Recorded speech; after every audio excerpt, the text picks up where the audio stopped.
Good morning, children. Today we will do grammar topic prepositions. Prepositions. Prepositions are words that we use before nouns or pronouns to show their relationship with other words in a sentence. If the first thing, what is prepositions?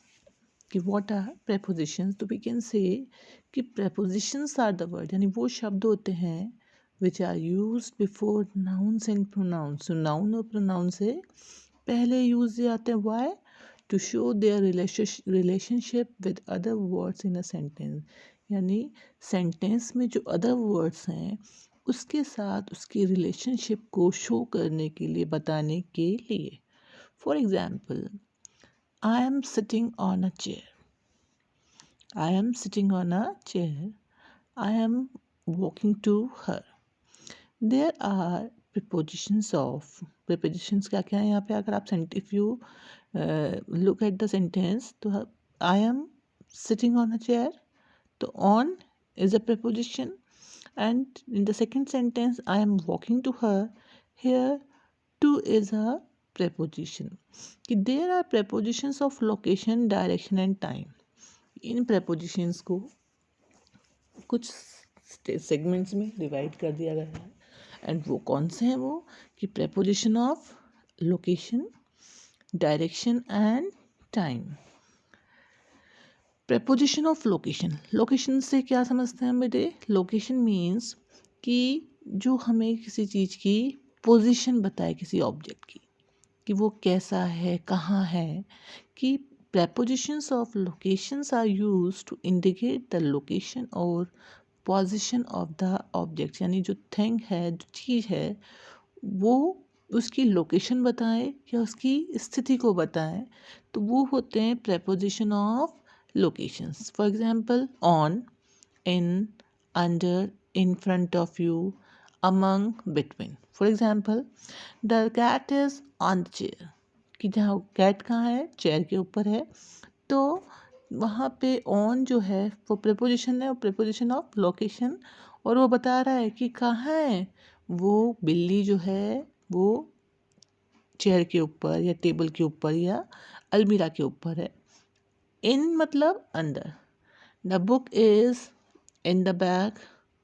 The book is in the bag. In मतलब अंदर. Under नीचे. The bucket is under the tap. In front of you means सामने. Among, among and between. इन दोनों जो prepositions हैं इनमें हमको ध्यान रखना है बेटे कि अमंग कोई अमंग और बिटवीन दोनों का सेंस सेम ही होता है बीच में. लेकिन जहाँ नंबर टू है यानी कोई चीज़ दो के बीच में है that time we use between. और जहाँ पे दो से ज़्यादा लोगों के बीच में कोई चीज़ स्थित है तो that is among. Is it clear? याद रहेगा ये चीज़. देखिए ऑन, अंडर, ये अपनी पोजीशंस हैं. इससे आपको अच्छे से क्लियर हो जाएगा. In the first picture the Apple is on the table. The Apple is under the table. Ram is in front of Shyam. In front of आगे. अगेंस्ट किसी के पीछे लगता है. इनसाइड और इन दोनों का मतलब होता है इन. Against means next to and touching on upright surface for support. कि against जो होता है वो इसका मीन क्या होता है बेटे? next to and touching on upright surface for support. किसी सपोर्ट के लिए खड़ा किसी सपोर्ट के लिए अगर हम किसी चीज़ को सहारा ले रहे हैं. For example he is standing against the wall. The boy is leaning against the wall. कि बॉय है वो झुका हुआ है, लीन हो रहा है, is leaning against the wall. I am leaning against the white board. Don't lean against the wall, it's just been painted. कि दीवार पर मत झुको, उसका सहारा मत लो, वो अभी अभी पेंट हुई है. तो I think it is clear to you. Here you can see it will make you clear between. कि देखो पिक्चर में दो कैट्स के बीच में एक बड़ी कैट है. The biggest one is sitting between the youngers, and among Sita is the only girl among the crowd. Beside बगल में और behind पीछे. Beside मतलब क्या होता है? बगल में. And behind means पीछे. Prepositions of direction. Direction means बेटे दिशा. कि prepositions of direction used to show direction of movement to and from a fixed point. कि कोई चीज़ हुई है तो उसके डायरेक्शन को शो करता है कि जो मूवमेंट हुआ है वो किस डायरेक्शन में हुआ है, किस दिशा में हुआ है. फ्रॉम अ फिक्स्ड पॉइंट, एक निश्चित पॉइंट से. To, from, into, along, over, through, across and around. Here some are examples. I am walking to school. कहाँ जा रहा हूँ? स्कूल की ओर जा रहा हूँ. Richard come into the room. Richard कहाँ आया? कमरे में आया. Came into the room. Into used to show motion और मूवमेंट. इन और इनटू दोनों का मीन्स क्या होता है बेटे? में. केवल एक चीज़ जो आपको ध्यान रखनी है वो अंतर क्या होता है, डिफरेंस, कि इनटू का यूज़ हम वहाँ करते हैं जहाँ पे कोई मोशन हो या मूवमेंट हो, यानी कोई चीज़ की जो प्लेस है उसमें चेंज आ जाता है. For example, the ball is in the bucket. The ball is in the bucket, यानी पहले से वो बॉल कहाँ है? बकेट के अंदर है.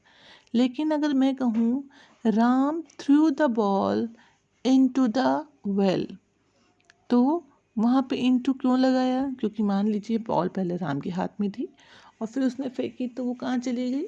वेल के अंदर चली गई. तो उसकी प्लेस में उस एक तो मूवमेंट हुआ कि पहले वो राम के हाथ में थी, फिर वो वेल में चली गई. तो इन और इनटू में केवल आपको ये चीज़ ध्यान रखनी है कि इनटू का यूज़ कहाँ करते हैं? जहाँ पर कोई मोशन हो, कोई मूवमेंट हो. Yes, you can see the cat jumped into the box. The ball fell into the river. She poured some boiling water into the teapot. The man threw rubbish into the river. ठीक है? She has returned from town. She has returned from town. कि वो अभी भी कहाँ से लौटी है? टाउन से लौटी है. She walked along the row of the houses. कि आप देख सकते हैं एक रो है और उसके सहारे सहारे चल रहा है. तो along मीन्स होता है बेटे किसी के सहारे सहारे चलना. ठीक है ना? There is a row of trees along the river. River के किनारे किनारे बड़ी सी पेड़ों की पंक्ति है. The boys ran across the road. Across means पार करना. Across means कोई आप एक, मान लीजिए आप you are standing in front of a field. आप एक फील्ड के एक कोने पे खड़े हैं, एक साइड खड़े हैं, उसको क्रॉस करके आप जा रहे हैं, तो डैट इज़ अक्रॉस. जैसे आप देख सकते हो कि the boys run across the road. Across mean on the opposite side, किसी के ऑपोजिट डायरेक्शन को बोलते हैं अपन अक्रॉस करना. The boy swum across the pond. बच्चे ने जो पॉन्ड था उसको क्या किया? उसको तैर के पार कर लिया. City is walking across the road. जो सिटी है वो क्या कर रही है बेटे? She is walking across the road. वो चल रही है और रोड को पार कर रही है. Ali walked across the river by using the old bridge. Ali जो है वो रिवर को क्रॉस कर रहा है by using the old bridge, अपने पुराने से ब्रिज के ऊपर से, यानी पुराना जो ब्रिज है उसको यूज़ करते हुए. Yes, they are running around the tree. Around मतलब ऐसे गोल में, राउंड में. आप देख सकते हो एरो जो है वो आपको शो कर सकते हैं, क्लियर करेंगे कि अराउंड द ट्री, कि वो कहाँ भाग रहे हैं? पेड़ के चारों तरफ भाग रहे हैं. Around means moving in a circle, यानी सर्कल में जब मूवमेंट होता है that is around. The cat ran around the stool chasing the mouse. कि जो कैट है वो स्टूल के चारों तरफ भाग रही है. chasing the mouse, माउस को चेज करती हुई, उसका पीछा करते हुए. Tim jumped over the fence, कि जिम जो है वो कहाँ कूद रहा है बेटे, ओवर द फेंस, फेंस के ऊपर से कूद रहा है। फेंस होती है जो ये अपन ने देखा है ना कई बार खेतों के चारों तरफ जो बाउंड्रीज लगा देते तारों की, that is fence. The boy jumped over the fence, the cat leaps over the drain, the bird flew in through the window. Through मतलब किसी माध्यम से, ये वो बर्ड जो है कहाँ उड़ गई, विंडो से उड़ गई। Ali kick the ball through the window, Ali ने बॉल को किक किया थ्रू द विंडो, विंडो से। Aamir through the rubbish through the window, Aamir ने जो कचरा था, जो रबिश था, उसको कहाँ से फेंक दिया, विंडो के माध्यम से फेंक दिया। Yes, now preposition of time, जो टाइम को इंडिकेट करे कि when the action, when the things happen और will happen or happened. For example, by, for, before, after, since, at, and during. Here is some picture. Pictures हैं आपको, आप देख सकते हो कि सामने पिक्चर है, उसमें क्या क्या हो रहा है कि children were sitting on the mat, a lady was cleaning the room, room को clean कर रही है, or we can say they were watching the television, something is lying on the chair, on the sofa, a lamp is situated or kept beside the sofa. तो children, ये सब जो चीज़ें picture हैं इसमें आप देख सकते हैं, आपको पता होना चाहिए कि पोजीशन एक बार आइडेंटिफाई करिए कि कोई चीज़ क्या हो रही है। For example, children are sitting on the mat, ठीक है। अब bag is lying on the sofa, the ball is beside the almirah। तो इस पिक्चर में कई सारे प्रपोजिशन है and I show it to you to give a exercise for your mind, कि आप इसको पिक्चर को आप देखें और पहचानें और कुछ सेंटेंस लिखें कि कौन सी चीज़ मान लीजिए रूम में है तो उसको आप कैसे पिक्चराइज कर सकते हैं, कैसे बता सकते हैं। तो children, just try. Thank you and have a nice day.